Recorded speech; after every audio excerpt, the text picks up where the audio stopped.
Bien, hablaremos de Cola di Rienzo, un personaje muy curioso que apareció en Roma y que consiguió hacerse del poder aunque sea por un rato. Cola di Rienzo nació en Roma en 1313, se llamaba en realidad Nicola Gabrini, era hijo de un tabernero y una lavandera, pero muchos creían que su verdadero padre era en realidad el emperador del Sacro Imperio Romano Germánico, Enrique VII. Según se decía, la lavandera había recibido los favores del mencionado emperador, que había llegado hasta Roma para hacerse coronar. La leyenda cuenta que Enrique VII había sido atacado por unos opositores en Roma y había encontrado refugio en la taberna, justo ahí donde estaba la lavandera con su marido. La dama, luego de que el tabernero se durmiera borracho, vio cómo son los taberneros, amó al emperador y de estos amores vino a nacer Nicola, pero no hay ni la más mínima prueba de esto. Cola di Rienzo conocía estas dudas acerca de su origen y eso en realidad lo llenaba de orgullo. Más tarde se le ocurrió la idea de legitimar sus aspiraciones con esa historia.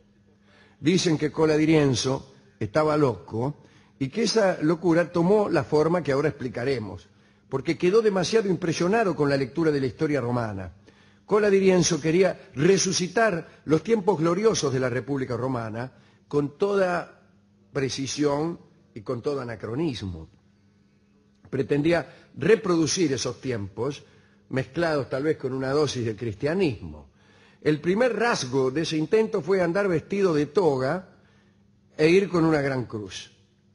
Dice la crónica que Cola di Rienzo era un hombre bien parecido al chancho, de noble voz y aspecto grave, o quizá de noble aspecto y voz grave.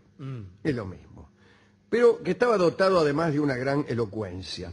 Un día, un hermano de Cola di Rienzo fue asesinado por unos tipos y nadie hizo nada con los asesinos. Cola di Rienzo empezó a discursear en foros públicos acerca del desorden que existía en Roma, etcétera, acerca de la impotencia de las leyes, del exceso de los nobles, corrupción de los magistrados, chao, listo.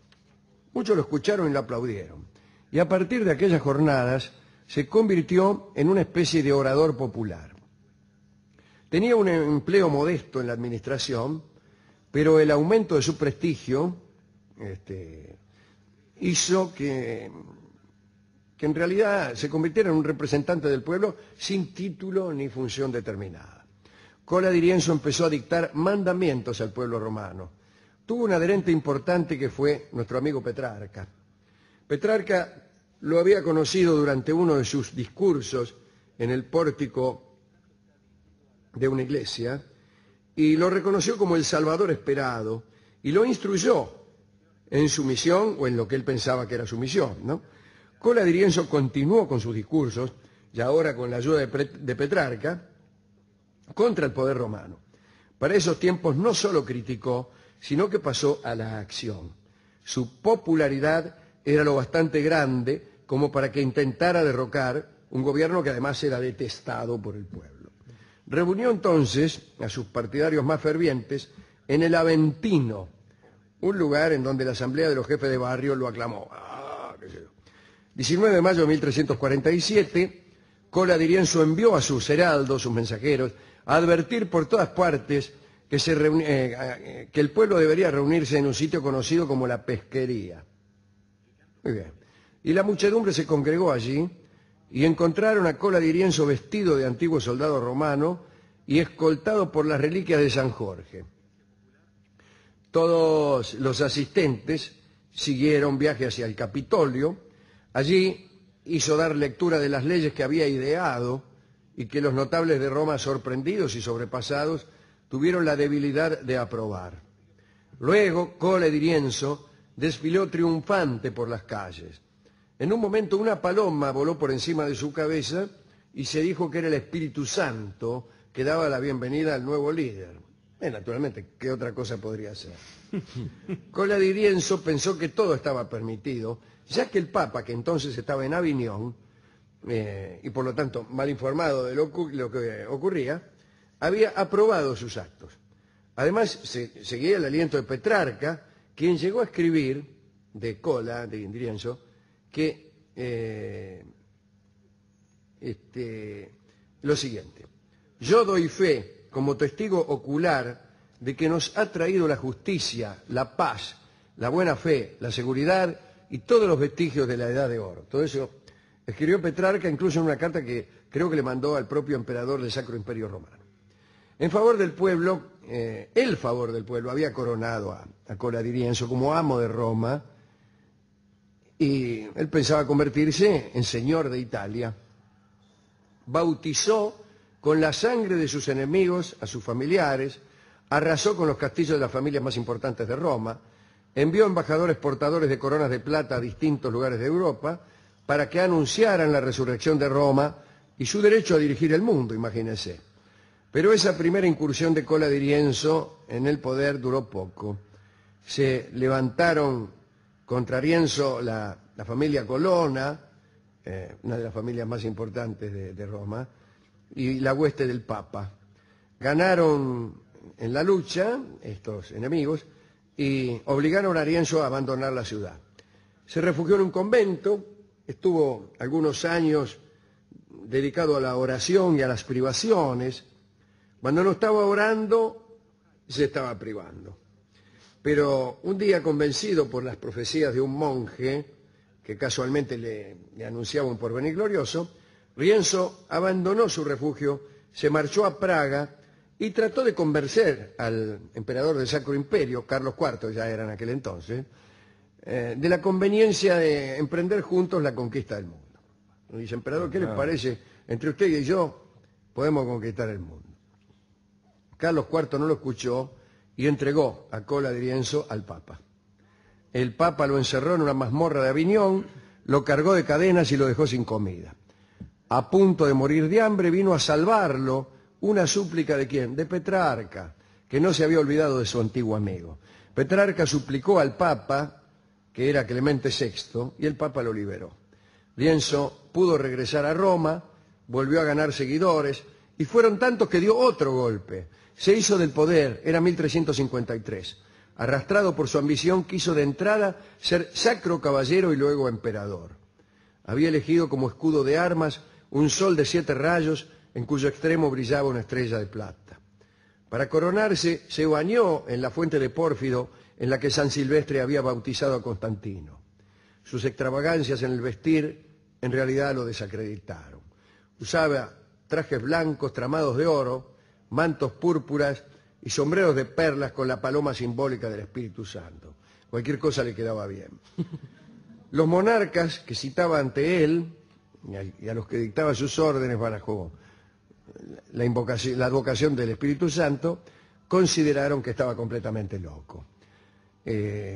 Toda esa reproducción de las desmesuras antiguas y sobre todo el saqueo de los tesoros públicos produjeron una revuelta, esta vez en contra de Cola di Rienzo, y fue vencido tras una larga batalla y murió miserablemente bajo los escombros del Capitolio incendiado.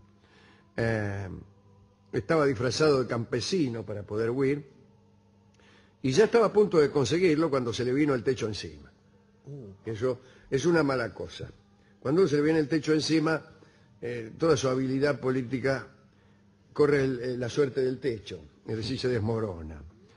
Y ahí quedó agonizante. Varios romanos lo encontraron y lo liquidaron a puñaladas por si el techo no hubiera sido suficiente. El cuerpo de Cola di Rienzo fue quemado, sus cenizas se arrojaron al Tevere, era octubre de 1354.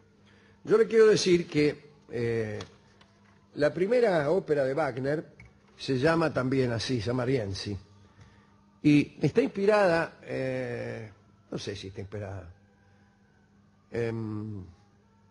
no creo, no me dan mucho los tiempos. Es una novela de Bulwer Lytton, que si no me equivoco era el autor de Los últimos días de Pompeya, ¿no? Que se llamaba El último tribuno. En todo caso versa sobre el mismo tema. Pero en esa novela,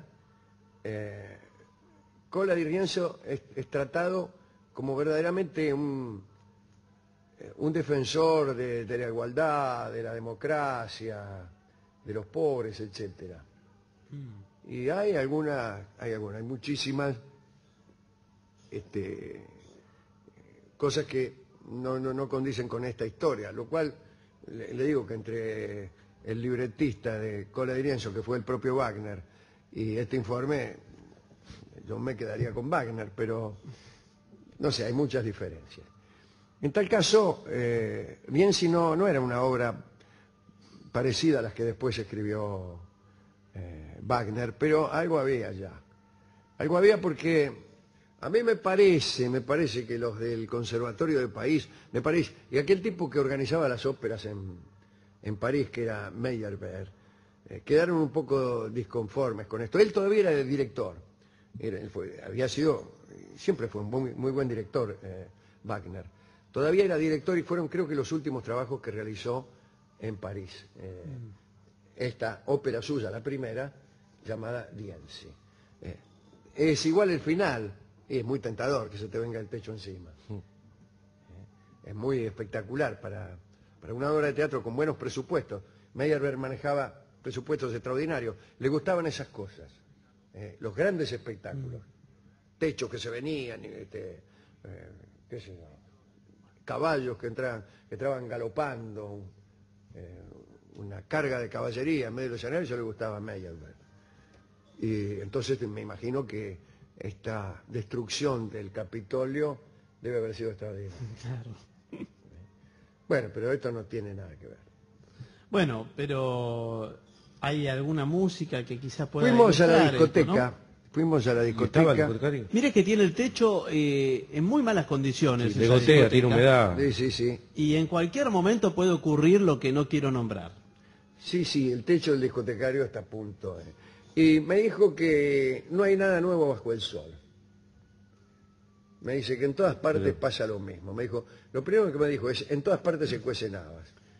Sí, pero... En el mundo esta historia ¿Alguna vez vio de cocerse alguien que habas? crece y después se opaca ha ocurrido muchas veces. Sí, claro. Y de alguien que por ahí comete excesos y mata gente y se convierte en un asesino vil, ocurre también, dijo. Bueno, sí, filosóficamente, y dice, y todo mientras el mundo sigue andando y sigue dando vueltas. Sí. Todo esto me lo había dicho para darme Gira Gira. Ah, bueno, Era el hubiera único empezado por disco ahí. que tenía. ¿Qué otro tiene? Dije, no, dice, tengo solamente Gira Gira. Sí, es que Gira Se Gira lo iba va- a dar, no importa la charla que usted hiciera.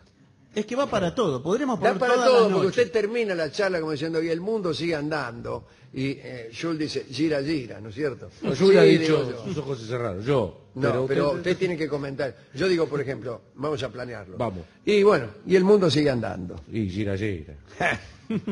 Que estuvo bien, ¿eh? Y escucharemos justamente Mire lo que usted, son las casualidades. esto está todo Parece guionado. mentira, me sorprenden en la intimidad de mi hogar, dijo Moria Kazan. Escucharemos Gira Gira por Carlos Gardel. Adelante.